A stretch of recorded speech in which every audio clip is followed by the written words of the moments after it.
ఇటు జగన్మోహన్ రెడ్డి అసలు ఎందుకనన్నా దీని మీద మాట్లాడకుండా అసలు కూటమి ప్రభుత్వం ఇలా చేస్తుందని చెప్పి మిగతా నాయకులతో మాట్లాడటం లేదా ఎమ్మెల్సీలతో నిన్న జరిగిన సభలో ఆయన మాట్లాడటం ఏదైతే ప్రతిపక్ష నేతగా ఉన్నప్పుడు ఆయన కూడా మాట్లాడాలి ఏదైతే ఏదో ఒక విషయం ఆయన పరిష్కరించి మాట్లాడాలి మరి ఎందుకని మాట్లాడరు ఆయన హిందూ మత విశ్వాసాలు మాత్రమే కాదండి. జగన్మోహన్ రెడ్డి గారికి క్రిస్టియన్ మత విశ్వాసాలు గానీ, ముస్లిం మత విశ్వాసాలు గానీ ఏది కూడా అతనికి పట్టవు. ఎందుకనంటే అతను నేనే, నేనే దేవుడిని, ఉమ్, ప్రతి ఒక్కళ్ళు కూడా నన్నే పూజించాలనే మనస్తత్వంతో ఉన్నటువంటి ఒక సైకో. ఉమ్, ఆ సైకో కాబట్టే మరి ఈ రోజున ఇంత పెద్ద ఎత్తున జరుగుతున్నటువంటి హిందూ మత ధర్మం మీద, స్వామివారి ప్రసాదాల మీద కల్తీ జరిగిందని చెప్తున్నప్పుడు, అతను గనక బాధ్యత గలమైనటువంటి ఒక నాయకుడైతే బయటకొచ్చి జరిగిన దానికి తప్పు ఎవరైతే ఆ రోజున నాకు తెలియకుండా జరిగింది కాబట్టి దీని మీద సరైన చర్యలు తీసుకోండి అని గనక చెబితే, అతను ఒక మంచి నాయకుడిగా హిందూ ధర్మాన్ని కాపాడే వ్యక్తిగా ఉండేవాడు.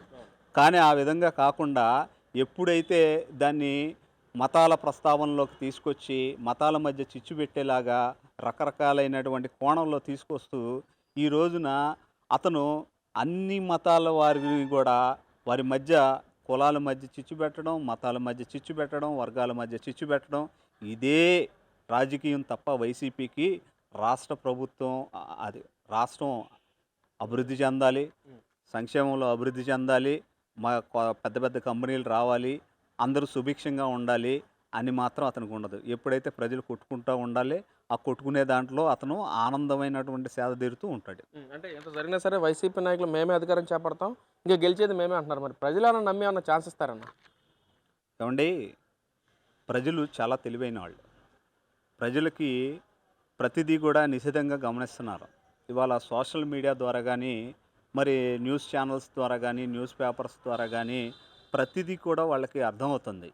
మరి గత 5 ఏళ్లలో జరిగినటువంటి విధ్వంసం, ఆ విధ్వంసం వారు ఎక్కడ చూసినా కానీ ఏ రకమైనటువంటి అభివృద్ధి కానరాకుండా ఉండేది పరిస్థితి. మరి ఏ రోజు చూసినా కానీ నగరాల్లో కానీ, పట్టణాల్లో కానీ, గ్రామాల్లో కానీ కనీసమైనటువంటి మౌలిక సదుపాయాలు కూడా లేకుండా ఉండే పరిస్థితి. మరి ఆ రోజున్నటువంటి చిన్న చిన్న పథకాలు ఇవ్వటానికి కూడా ఏ పథకం ఇవ్వాలంటే ఆ నెలకు ఆ నెల అప్పులు తేవటమా, లేకపోతే ప్రభుత్వ సంస్థలను అమ్మటమా, లేకపోతే తాకట్టు పెట్టడమా, ఆ విధంగా అటువంటి చర్యలతో వ్య- ప్రజల మీద భారాలు వేస్తూ కరెంటు ఛార్జీలు పెంచుతూ, పన్నులు పెంచుతూ ఈ విధంగా ప్రజల్ని ఆ నానా రకాలుగా ఇబ్బందులు తిప్పలు పెట్టినటువంటి జగన్మోహన్ రెడ్డికి ఓటేస్తారా?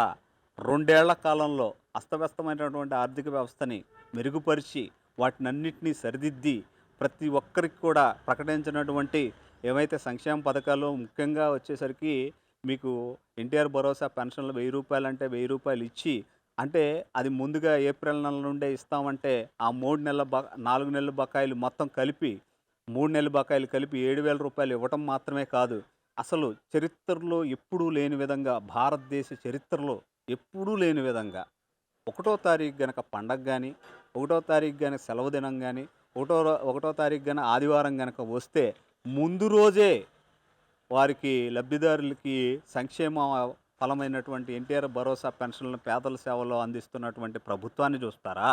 స్త్రీశక్తి పథకం ద్వారా బస్సు ఫ్రీగా ఇచ్చినటువంటి బస్సును చూస్తారా? లేకపోతే 3 సిలిండర్లు ఇచ్చినందుకు మహిళలు ఆ విధంగా ఏదైతే ఈ కూటమి ప్రభుత్వాన్ని ఆహ్, వాళ్ళకి సమ్మతి తెలియజేస్తారా? లేదా మీరు ఎటు చూసినా గానీ, ఒక హైవే చూసుకున్నా గానీ, రాష్ట్ర హైవేలు చూసుకున్నా గానీ, గ్రామాల్లో ఉండేటువంటి రోడ్లు గానీ, మౌలిక సదుపాయాలు కల్పిస్తున్నటువంటి చంద్రబాబు గారి ప్రభుత్వానికి మద్దతిస్తారా?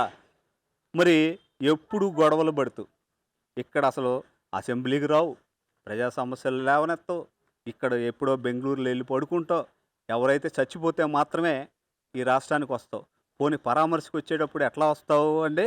జేజేలు కొట్టుకుంటా, పూలు జల్లుకుంటా, ఎవడైనా పరామర్శకి వచ్చి సానుభూతి తెలియజేస్తాడు ఎవడైనా. ఈడేందో మరి నవ్వుకుంటానను ఏంటో పెద్ద మంది మాగాదులతో మరి జేజేలు కొట్టుకుంటా వస్తాడు. మరి అదేం పరామర్శ నాకు తెలియదు. నువ్వు పరామర్శకు వచ్చావంటే సావనైనా సావాలి, లేకపోతే నీ నాయకులు కానీ ఎవరైనా బూతులు మాట్లాడేవాళ్ళు జైలుకి వెళ్ళే వాళ్ళని పరామర్శించడానికైనా వస్తావు, లేదా గంజాయిలో కానీ లేకపోతే గంజాయిని వాడి గంజాయి దందాలు చేసేటువంటి వారిని పరామర్శించడానికి మాత్రం వస్తావు కానీ ప్రజల విషయంలో మాత్రం నువ్వు రావు, ప్రజలకైతే న్యాయం చెయ్యవు. మొన్న బాణాసంచా కాలి కొంతమంది చనిపోయారు, మరి అక్కడికి వచ్చావా? రావు.